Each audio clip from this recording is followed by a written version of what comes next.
Hi, AM Isabella. I always imagined my engagement night would feel like the climax of a movie. Gold lights, soft jazz, the clinking of champagne glasses, and the warm hum of love wrapping around my spine like a silk ribbon. But when the night finally came, none of it felt real. Not the smile on my face, not the congratulations being whispered around the room, and definitely not the way Ethan was holding my hand like it had weight. It felt rehearsed. I felt rehearsed. Even the ring on my finger, a round-cut diamond with an overly ornate band I'd never pick for myself, was too tight like it knew something I didn't. I looked around the room, and everyone I loved was there, except for me. I wasn't present. I was watching from the edge of a life that was supposed to be mine. The hall was beautiful, sure. Pale gold wallpaper, candles floating in glass cylinders on every table, white roses bunched like clouds across the long centerpiece. Ethan's mother had arranged it all, of course. She was that type.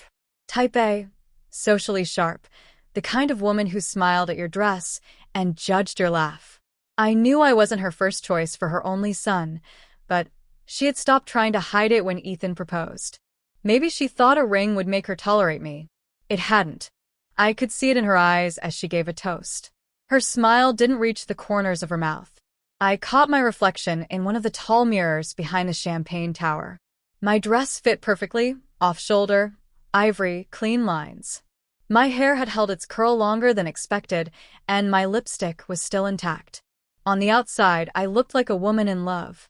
Inside, something else was unfolding. It was like a thread tugging softly at the hem of my thoughts, a whisper I kept trying not to hear. But it grew louder every time I glanced at Ethan, who kept checking his phone, each time brushing it just out of view. He told me earlier that day he had a surprise planned. "Just wait until the party," he said, eyes twinkling, dimples deep. I used to fall into those dimples like they were promises. Now they felt like doors hiding things. I remember smiling back, but I already knew the surprise wouldn't be for me. Not really. It started with a message preview. He'd left his phone on the table beside the cake, just for a moment, and the screen lit up when someone called out his name from across the room. I didn't go looking for it. It was just there. My eyes caught the name before my brain could blink it away. Leah. The message underneath said, "I miss you too." My stomach went cold. The ice in my glass clinked, and I realized I was holding it too tightly. I picked up the phone. Not to snoop. Not at first. Just to confirm what I already knew and didn't want to. I tapped it, and it unlocked. No pascode. Ethan had always said he had nothing to hide. That used to comfort me. Now it mocked me. I opened the message thread and scrolled. Not fast. I read each line like it was a confession. And it was. Months of late-night chats. "You looked amazing in that blue dress." I still think about that night. "If things were different," followed by things I couldn't finish reading. My engagement party blurred around me. The laughter, the music, the soft rustle of people in cocktail dresses, it all faded behind the sound of my own heartbeat, heavy and slow, like it was dragging something behind it. I set the phone down exactly how I found it. My fingers were trembling, but I curled them into a fist. Not yet. I told myself not yet. I smiled at a guest who complimented the floral arrangement and moved through the room like nothing had shifted. But everything had. I watched Ethan rejoin the group, pick up his phone, glance at the screen, and slip it into his pocket. His face didn't change. That was the part that scared me. He knew the messages were there. He knew what he'd sent. And yet, he smiled at me like nothing was broken. I walked out to the balcony for air. The city lights stretched far and soft below. I gripped the railing and counted to 10, then 15, then 20. I wasn't going to cry. Not here. Not tonight. Not in this dress with this ring, and these guests who would all talk if they saw a tear fall down my cheek. I wasn't going to be the woman whose fiancé cheated, and everyone knew but her. I was going to be something else. I didn't know what yet, but it was building. Rising. Like a tide that doesn't stop just because the moon looks away. That's when I saw him. He stood near the entrance, alone, fiddling with a champagne glass. Tall, sharp-jawed, uncomfortable in a suit. He didn't belong here. That was the first thing I noticed. The second was that I knew him. Not personally, not really. But I knew who he was. Leah's ex. The one Ethan used to call a joke. I remembered seeing a picture of him once, late at night, when Ethan showed me her Instagram. This guy. Ethan had said, laughing. This is who she thought she'd end up with? But there he was, looking too real and too out of place and, more importantly, invited. I walked back inside and watched carefully. Ethan noticed him too. And for the first time all night, his smile dropped. Just a flicker. But it was enough. I followed the flicker. I watched his body tense, watched the way he didn't walk over to say hello, didn't introduce him to anyone, didn't even acknowledge his presence. That's when it all clicked. The messages. The secrecy. The surprise. Leah hadn't just been texting Ethan. She had been planning something. Or maybe they both had. I felt something in me shift again. Not a snap, not yet. Just a slow turn, like a key in a lock that had been sealed for years. I spent the rest of the evening floating through conversations, smiling, laughing, even dancing once with my cousin who smelled like too much cologne and whiskey. But in the corners of the room, I kept my eyes on two people. Ethan and the man whose name I didn't even know yet. By dessert, I had a plan. I waited until the music softened and the speeches began. Ethan's best friend took the mic and gave a predictably long-winded toast. I smiled and clapped. Ethan's sister followed, sweet and boring. Then Ethan stood and pulled me to the center. He thanked everyone. Thanked his parents. Thanked me for saying yes. Everyone cheered. Then he reached into his pocket and pulled out a folded piece of paper. My heart thudded. Was this it? The surprise? A poem? A letter? Something to deflect, to convince the crowd that we were happy? But he stopped mid-sentence. He glanced up and froze. Everyone turned to look. There, standing at the edge of the room, was Leah, in a pale blue dress. Hair curled. Makeup perfect. She hadn't been there all evening. She walked in just as he was about to speak, and every part of him cracked. My smile never broke, because I had sent her the invitation. I had used his email, the one he left logged in on my laptop. I'd found her contact. I had asked her to come. I wanted her to see it. All of it. But that wasn't the real surprise. The real surprise was still waiting at the back, sipping quietly, pretending he didn't see everything. Her ex. The man who had been erased from her past like he was nothing. The man who was about to be the witness. Not just to the betrayal, but to what I was about to do next. And no one, not Ethan, not Leah, not even me, was ready for what came after. The moment Leah stepped into the room, everything shifted. Conversations dropped mid-sentence, forks hovered above dessert plates, and even the DJ hesitated between songs. It wasn't just her presence. It was how she held herself, calm, collected, like she wasn't crashing a party but entering a stage she was meant to stand on. Her eyes swept the room like a queen inspecting a crowd, and when they landed on Ethan, I saw her lips lift in the smallest, sharpest smile. He froze. His paper, the one he'd planned to read from, slipped slightly in his hand. I took a small step away from him. Not obvious, just enough for space to grow between us. Enough for people to notice but not understand, yet. He cleared his throat and tried to recover, but the words caught in his mouth. Leah moved toward the drinks table without looking at him again, like he was the one who didn't belong here. My guests whispered in tight clusters. A few leaned toward each other with wide eyes. Others glanced from me to Ethan, trying to calculate the story that hadn't been told. I didn't say a word. Not yet. Instead, I turned toward the man near the back, the ex. He was standing near the open balcony doors, backlit by the city's glow. For a second, our eyes met.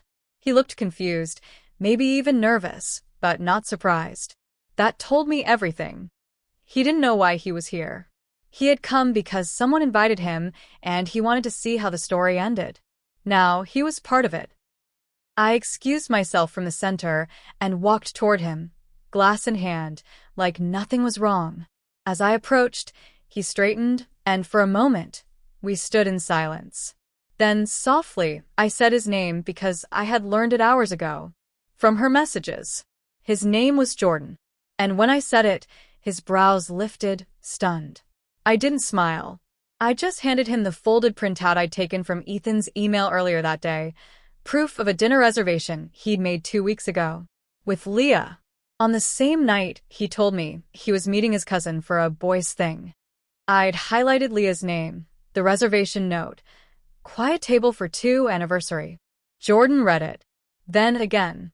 Then looked up at me. I watched as something heavy dropped behind his eyes. It wasn't heartbreak. It was understanding. Realization. That maybe he hadn't lost Leah by accident. That maybe someone had taken her, lied to her, twisted the truth the same way I had been fed false promises. I need you to do one thing, I said, barely a whisper, low enough for only him to hear. Stand with me when I ask you. He didn't ask why. He just nodded once. It was quiet, but I saw the shift in him, the same shift that had happened inside me. He wasn't confused anymore. He was ready. I returned to the center of the room and raised my glass. People turned, expecting a toast. I gave them something else. I just want to thank everyone for being here tonight. I began, my voice smooth, even rehearsed. It means the world to me to be surrounded by people who have always supported our love. Ethan stepped toward me, maybe to regain control, but I held up a hand gently and continued. I also want to thank someone unexpected, I said, letting the pause stretch. Someone who reminded me that the truth always finds its way, no matter how deeply you try to bury it. The crowd shifted. Uneasy laughter fluttered and died. Ethan's jaw clenched. Leah froze. I turned and gestured toward Jordan. This is Jordan, I said. Some of you may not know him, but he was part of a different love story, one that someone here tried very hard to erase. Ethan stepped forward. Okay, let's not do this here, he said, his voice low, panicked. But I didn't flinch. I looked straight at Leah. Tell them, I said. Tell them when the messages started again. Leah's lips parted. Her eyes darted to Ethan, then back to me. But I didn't wait. I pulled the mic from the stand. You've been texting my fiancé for months, telling him you miss him, that you think about that night. You even made plans. Dinners. Hotels. You wrote him poems, Leah. The room erupted in gasps. A champagne glass cracked somewhere behind me. Still, I spoke clearly, my words like needles threading through air. But this isn't about cheating, I said, softer now. It's about erasure. It's about people like Ethan and Leah who lie and manipulate and rewrite stories like they're the only authors that matter. I turned to Ethan. You planned to humiliate me tonight, didn't you? Make it seem like I overreacted? Or maybe quietly ghost me afterward, tell people we grew apart. He didn't answer. He didn't have to. His silence was its own confession. I invited Leah, I said. I used her account. I knew she wouldn't resist showing up to claim what she thought was hers again. Leah took a step back, now visibly trembling. But I wasn't finished. And Jordan, I continued, turning toward the back. You forgot him. Just like you forgot me. Like we were stepping stones in your little performance. Jordan walked forward. Calm, tall, steady. She told me she moved on, he said quietly, facing the room. Said I was too cautious. Too boring. But I see now I wasn't the problem. I was just honest. There was a pause. An aching, heavy pause. Then, from behind me, my cousin's voice rang out. Is this real? I nodded. I didn't want to be silent anymore, I said. Not for a man who never saw me. Not for a woman who thought she could show up and rewrite the ending. I'm not a placeholder. I'm not a backup. And I'm sure as hell not your silence. Someone clapped. Then another. It wasn't loud. It was slow, cautious, confused applause. But it grew. It spread. I turned toward Ethan one last time. You proposed to me while texting her, I said. You told me she was a ghost. But ghosts don't send hearts at midnight. Ethan opened his mouth. But nothing came out. I slipped the ring off my finger and placed it gently on the table beside him. For the record, I said, I never liked the cut. And with that, I walked toward the exit. Not fast. Not flustered. Just sure. Jordan followed, not too close, not too eager. Just present. Like a witness. Like the only one who remembered I existed in the first place. Outside, the cold air wrapped around me like a friend I hadn't seen in years. I exhaled for the first time all night. My heart still ached, but it beat without shame now. Behind us, the music resumed awkwardly. The party continued, but it wasn't ours anymore. This was only the middle of the story, and I wasn't done rewriting it yet. The next morning didn't feel like freedom. It felt like aftermath. My phone buzzed nonstop.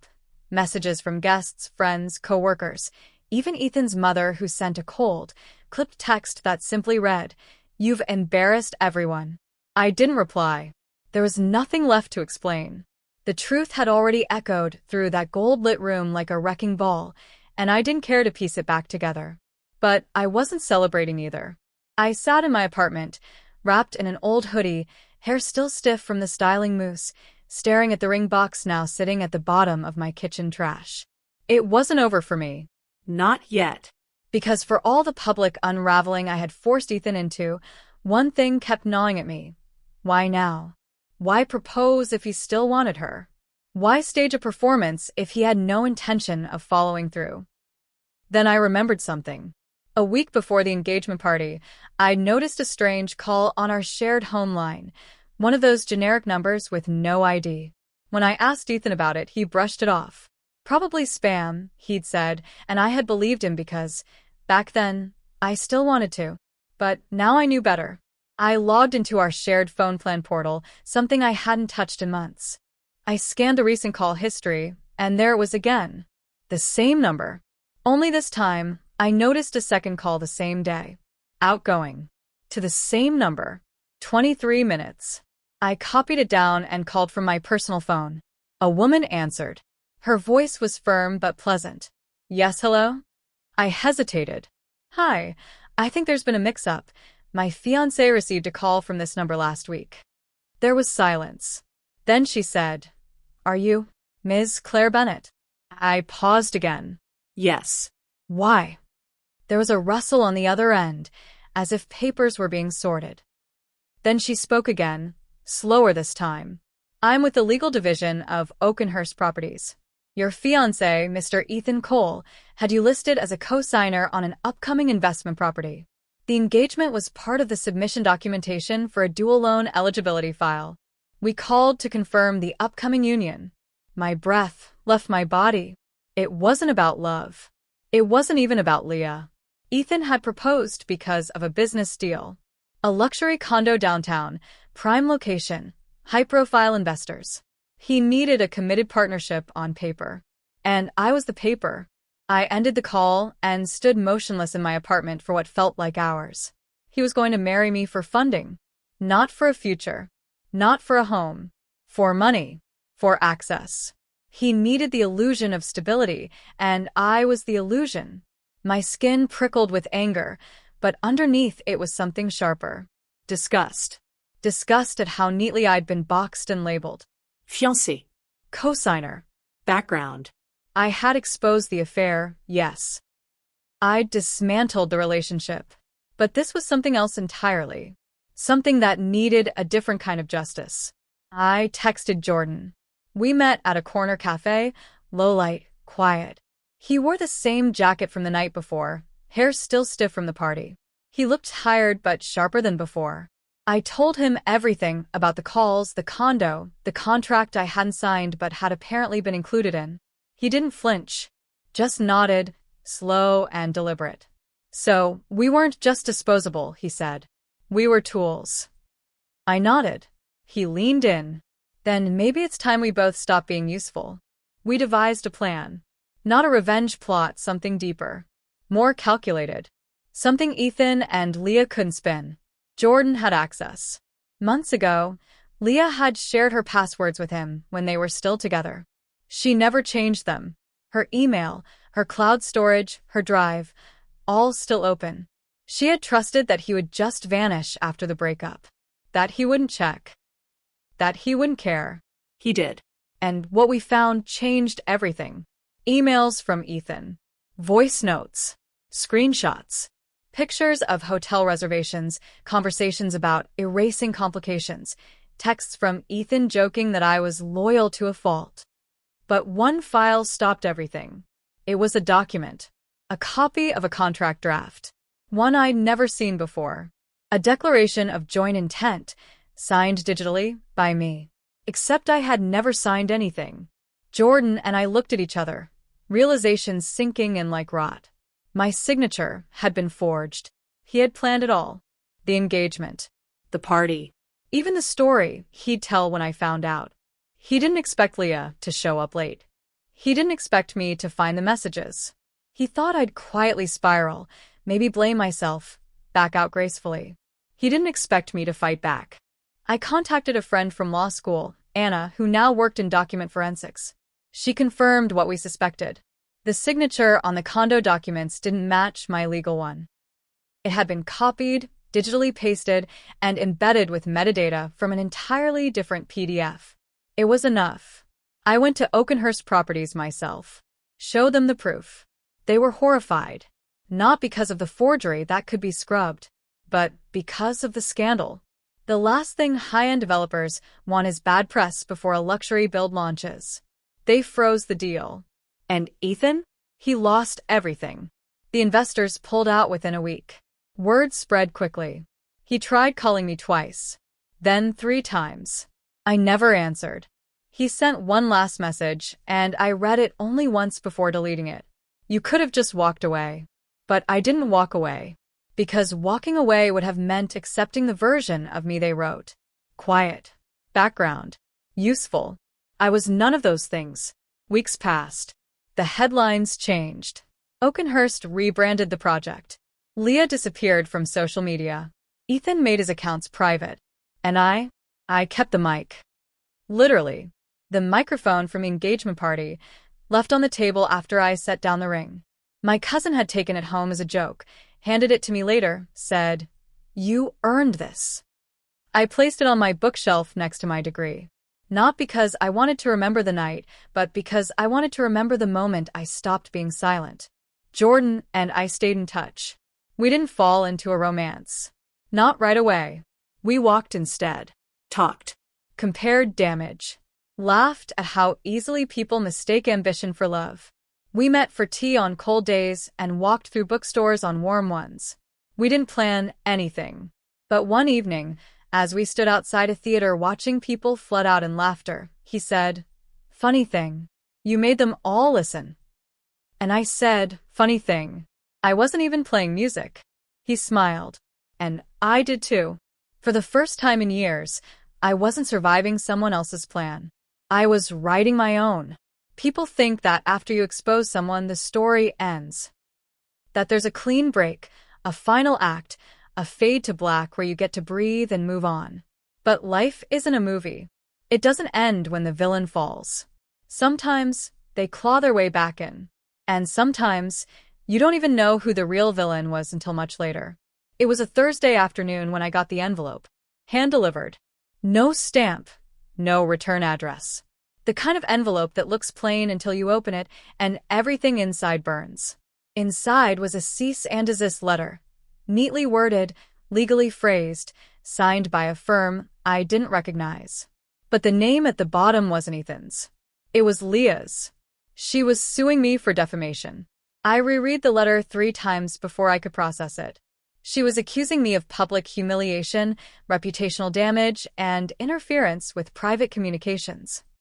She claimed the party ambush had been staged, malicious, and strategically designed to ruin her nonprofit. Her nonprofit.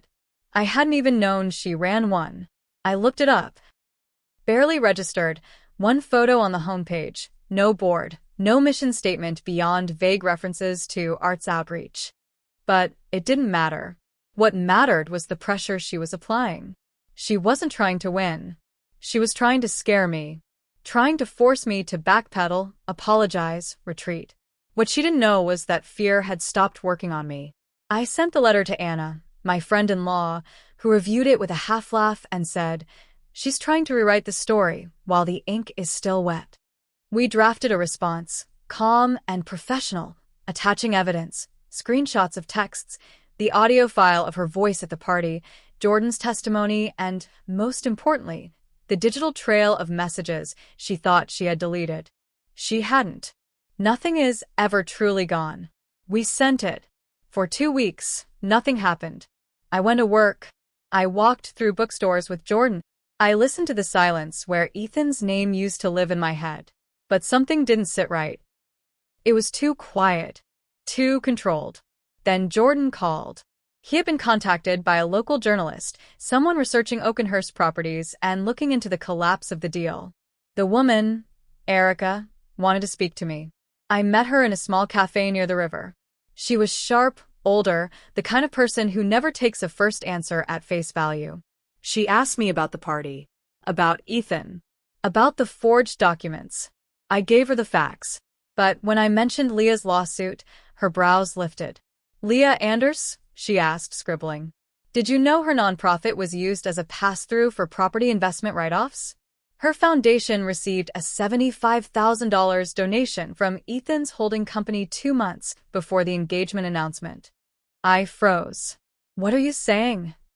I asked. Erica looked at me. I'm saying your ex wasn't just emotionally manipulative. He was laundering investor cash through a fake charity. And if Leah was listed as founder, she's in it too. The air left my lungs like a sudden punch. It was never about love. Not for a second. It wasn't even about real estate anymore. It was fraud. Coordinated. Calculated. And my name, my engagement was a cover story. Erica asked for permission to publish. I told her yes. Every piece. Every name. Every dollar. The story went live 3 days later. The headline was brutal. Fake engagement, real fraud. The collapse of Oakenhurst and the woman who exposed it. My name was in the subtitle. My face wasn't. I didn't want fame. I wanted the truth on record. By Monday, Leah's lawsuit was dropped. No explanation. Just a quiet email saying they were no longer pursuing further action. That same week, Ethan's company page vanished. His LinkedIn profile went dark. I heard whispers that an investigation had begun, that subpoenas had been issued. Jordan texted me, "You cracked open something bigger than we thought." I didn't reply right away, because I wasn't done. There was one last thread. Grandview Academy. It was where Leah and I had both attended school years ago. A private institution known for 2 things, arts programs and legacy admissions. I had earned a scholarship. She had inherited a name. I remembered something strange. Back when I was a freshman, there was a rumor about stolen grant money. A new piano wing that never got built. A missing endowment. The headmaster at the time had retired early. No one ever talked about it. Until I looked up the tax filings. Leah's nonprofit was listed as a recipient of an alumni fund 3 years ago. That same year, Ethan had been consulting with the school's board on real estate partnerships. It was all connected. Not just a broken engagement. Not just a failed deal. But a long, slow pattern of manipulation through institutions too polite to ask questions. I brought it to Erica. She published again. And this time, Leah's name wasn't in the middle of the article. It was in the title. She couldn't run anymore. Her social accounts disappeared within days. Her name was removed from the nonprofit directory. A formal investigation was launched into misuse of funds. Ethan, once proud and smug, was now silent and unreachable. His friends unfollowed. His reputation, the one he thought untouchable, crumbled not with noise but with precision. And me? I stood outside the courthouse the day the records became public. Not with anger. Not with a smirk. Just with breath. With presence. Jordan joined me. He didn't say anything at first. Just stood there, beside me, like he always had since that night. But when he finally spoke, it was soft, almost amused. "Still think you're the quiet one?" I shook my head. Not anymore. The strange thing about getting justice is how quiet it feels when it finally lands. No fireworks. No applause. Just silence. A silence so deep and still that it feels like stepping into a room where the noise is just left, where everything is still settling into place. The final article had gone viral. Not in the celebrity sense, not in some tabloid spiral. It spread like something important, something people needed to see. Teachers at Grandview started speaking out anonymously. Former students. One claimed their scholarship had been quietly canceled during the same year Leah's foundation received a donation. Another mentioned an internship that vanished when Ethan's firm took over the advisory board. None of it was coincidence. It was layers. Lies stacked neatly, like wedding invitations, never sent. 1 month later, I received a certified letter from the Department of Education. An official inquiry had been opened regarding institutional misconduct linked to Leah's nonprofit. Another came from the Department of Financial Regulation.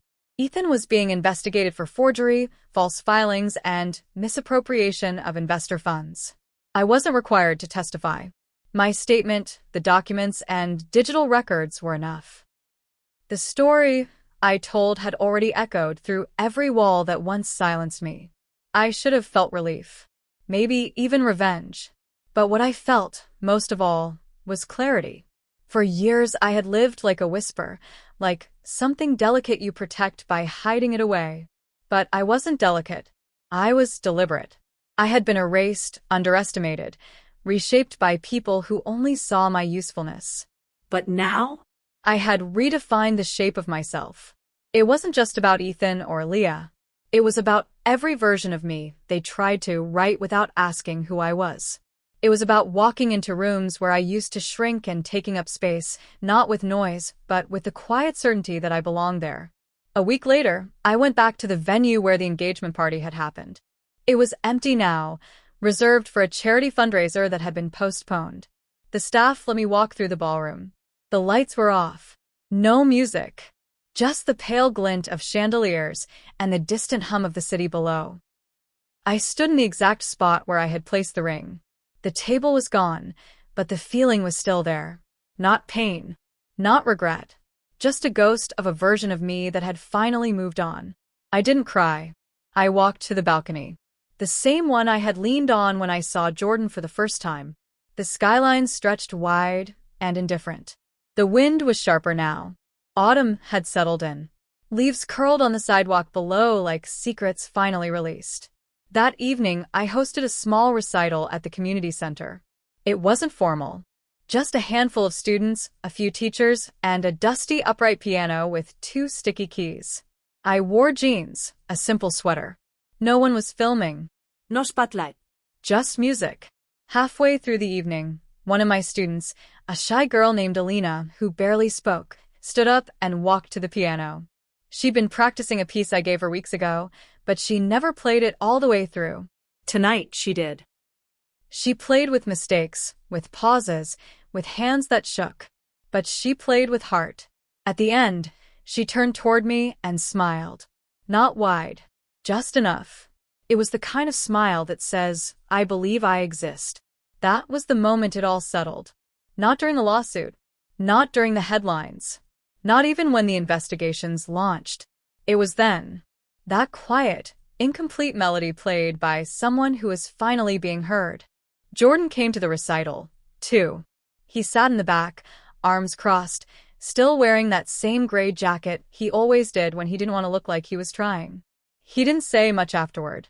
Just walked me home in silence, our steps falling into rhythm without trying. When we reached my door, he paused. You know, he said, you never told me what you'd have done if Leah hadn't shown up that night. I thought about it.